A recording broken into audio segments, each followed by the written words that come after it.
There are a few things in life that we can actually take back. I'm not talking about like buying something impulsively from a store and then hoping they have a good return policy. I'm talking about things that we do that hurt other people, things that we do when we lose our temper, when we lose our cool, when we make bad decisions, when we do things that we know that we shouldn't. These are the things that once we do them, once they're out there, once the moment passes, we don't get a do-over.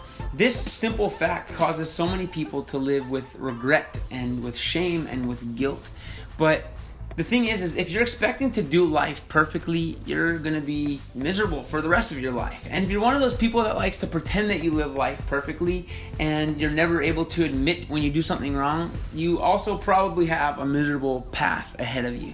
When I wrote Take It Back, there's kind of two aspects to this song, two elements. And the first part is the ability to live with humility and acknowledge that we're wrong without that mistake being a reflection of our worth. It's hard nowadays with social media because we have the ability to kind of present this perfect life. We have the ability to gain followers and likes and to kind of chase after quantity over quality.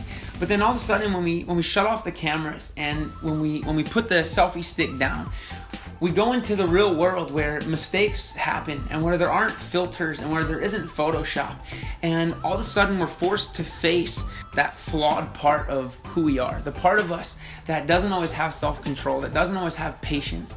And I want to be the kind of person that lives a life of humility, that I can acknowledge when I do something wrong. And my challenge to you guys is to be people that can apologize, that can value the relationships that you have and know that sometimes it's just going to get ugly, and that doesn't mean that something's wrong with you. Which kind of brings me to the second element in this song. It is so important that you are conscious of the people that you keep around you. You know, from the time we're young, our parents teach us not to hang out with the wrong crowd and to choose our friends wisely. And as silly as it sounds, it's actually really true, because we want the kind of people in our lives that are not only going to value us, but people that are going to understand that we're not always going to be perfect, and people that we don't have to feel that pressure to be perfect. And we also have to be that kind of friend. And so where this kind of gets weird is trying to find that healthy balance of having people in your life that you know are going to let you down, but you're not living with the fear of getting let down.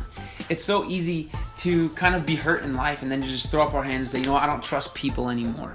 The truth is that you're never going to find somebody that you can fully trust. And that's not a discouraging thing, because the thing is we're never going to be perfectly trustworthy either. I'm not going to be able to do everything right for all of my friends and meet all of their needs and do things the right way. Take a look at your life and do everything you can to surround yourself with people who are going to encourage you for the right things, that are also going to give you grace and allow you to have mistakes and allow you to not do things perfectly all the time, that understand your heart and your true motive. So my encouragement to you guys and my challenge to you guys is to live a life of humility, where you yourself are able to acknowledge when you're wrong, you're able to apologize, and you're able to do it quickly. Be the kind of person that's quick to apologize and quick to forgive. That was the little challenge behind my song, Take It Back. I hope you guys like the song. Make sure you get it on iTunes, and I'll see you guys soon.